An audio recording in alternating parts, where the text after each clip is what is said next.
Right, welcome one and all back to the Turbojets channel here. First up, Southwest 2596 from FAT, Fresno, California there. Lots of stuff happening with Southwest in the news lately, haven't you heard? My gosh, and a lot of pissed off people there. Well, maybe we'll get into that later, I don't know, but we'll see. This aircraft, 10 years old, doesn't have any accident history on it. Today is a very windy day here in Las Vegas, as you may have seen in my other one. Alright, Volaris XA-VRB. Let's see what's up with this aircraft. Has a rather unremarkable history. Yeah, there's really nothing to report, but let's see what the touchdown. They sailed past 1,000 footers.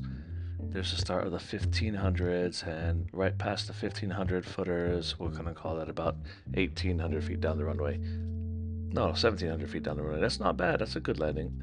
You will notice in this video that many aircraft failed to get it down between the 1,000 and 1,500s. We're going to get one later on that's going to go about 3,000 feet down the runway before touchdown. There's the thousands right there. They just sailed right over it. 4890 from, ooh, left wing down. So that was picking up a gust of wind there. And then counteracts it right short of the 15s here. So that's, oh, a little bounce there. We'll count that as in the zone, right? Why not Southwest? They really do a good job here with these landing situations, I have to admit. Okay, Volaris here. This is American registered, and it's flight number 740. Now, this one actually was supposed to leave before 742. Actually, it was delayed and took off a little bit later than 742. So that's why you have like almost back-to-back Volarises from the same city coming in. As I indicated, this one is registered in USA as their 537 Victor Lima. And that's usually because the owner of this aircraft is a leasing finance corporation that is based or headquartered inside the USA. And enough about that. We're supposed to be talking about landings here, for crying out loud. All right, let's move on. There we go, 311DN, 8-year-old A320, not a NEO. This is a CO, which stands for Conventional Engine Option CO. This flight being 3 hours and 10 minutes long, and they sail past the thousands, sail past the 15s, and bam, there we go. Okay, so that one was about, well, the first wheel touched down approximately about 1,800 feet down the runway, so that was good. Okay, next up we're going to have Southwest Airlines again. Now, normally I don't put a lot of Southwest in these videos because, I mean, almost every other plane in Vegas is Southwest, right? But today is a pretty wonky day, shall I say, for crosswind landings. Look at that. See, left side down first. Right in the zone, mind you. That was a fantastic touchdown. You can see a bit of right rudder deflection in the back there. You really have to look close. Yeah, that was right in the zone. Beautiful landing. Who is this? All right, that's who that is. Another aircraft with an unblemished, untarnished work history. Just been a tried and true aircraft. No mishaps or anything like that. Okay. Now you'd think this is the same airplane as the last one, but it's not. That's who it is there. And something else I learned, whenever a Southwest tail number begins with the, look at that freaking, oh my goodness. When it starts with the number 7, it means that the aircraft has come from somewhere else. Now you can start to see the tail number here, and this one happened to come from AirTran, and it was November. Here's a more of like a real-time shot of that same landing because there was a lot to it, and I wanted to just play it up in real time here. But that one came from AirTran as November 338 Alpha Tango before its current registration there. Nice stuff. Okay, another Southwest. Jeez Louise. There's who it is. 291 Whiskey November. This is 1197 inbound from Sacramento. How is this landing going to be? I kept it for a reason. Like, normally I would not put all these Southwests in a row, but there it is. Look at that. Left hand down. Number 1 main tire touches, spins up, back in the air, and there she goes. This aircraft had a bird strike in 2012 out of Orlando, and it went right through the CFM56 engine there on the right-hand side. Didn't cause much damage. They came around and landed, and it was no big deal. All right, who's this guy? Ah, Frontier. And there they go, sailing right over the 1,000 footers. That's where you want to touch down. They're well above it. They're like half an airplane length above it. So they crossed the thousands around 50. There's the 1500s. Okay, sailing on there. Left hand is coming down a bit to combat the crosswind from the left. there's a 2,000-foot markers right there. And I do believe the length of the markers are 150 feet. I could be wrong, though. There's the 2,500 feet down there. So that's going to make it 26 to 2,700 feet down the runway for this touchdown. Now, legally in the zone, but not where you want to put it, mate. Not at all. Okay, who's this? Ah, yes, the same thing again. Okay, just sped up the slow motion to kind of make it look like more real-time-ish. And yeah, this is just a floater of a landing. They were just too high. They started out too high and just floated it a bit. Not a big deal again, you know, I mean, it's legal. Nothing dangerous about it, unless you're on a short runway. Another Southwest. Who would have thought? Right on. This is a Max, all right? A Dash 8 Max. Here we go. Cruising past the 1000s there. No big deal. Whatever. And coming down kind of strong there. Coming at a good clip. Left hand down. Touches down on the 1500s. And back up we go. Slightly. And then the left or the right hand bogey will touch on the 2000s. And there you have it. That looked pretty cool, didn't it? Do I speed this one up too? Let's find out. I don't think so. It doesn't look it. Nope. Spirit banana. Here we go. All right, as I'm talking now, it's like 3 days later from the previous time I was talking. Spirit 914 from Burbank, California. And I put a timestamp on this one. I'm not sure why. Maybe it's to remind myself to shut up because I talk too much in these videos. It looks like it was a beautiful landing in the zone there. That's probably why I stamped it, because it was a rare example of a plane going in the zone smoothly with a correct crosswind, input. But who knows? Oh man, just look how gorgeous that shot is. That's probably why I did it. I don't know. You say what you want about Spirit. Those airplanes look fantastic. You have to agree. You just have to.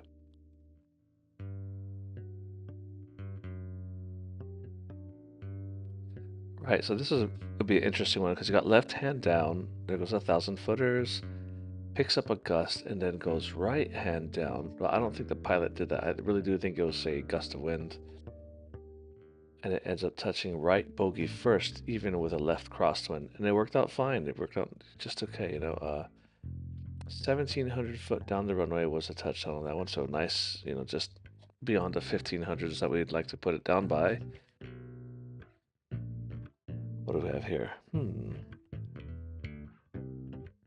All right, November 3798. That is Delta Airlines 2880, inbound from Seattle, Washington, cruising past the thousands, sailing past the 1,500-footers, approaching the 2,000-footers here, and touchdown happens. We're going to call that 2,100 feet down the runway. Not bad for these certainly really gusty conditions and everyone picking up speed. And here it is, 2880 again, just in the presentation of a real-time arrival there. That's what it would look like in real time. Sped up the slow motion. Who have we got next?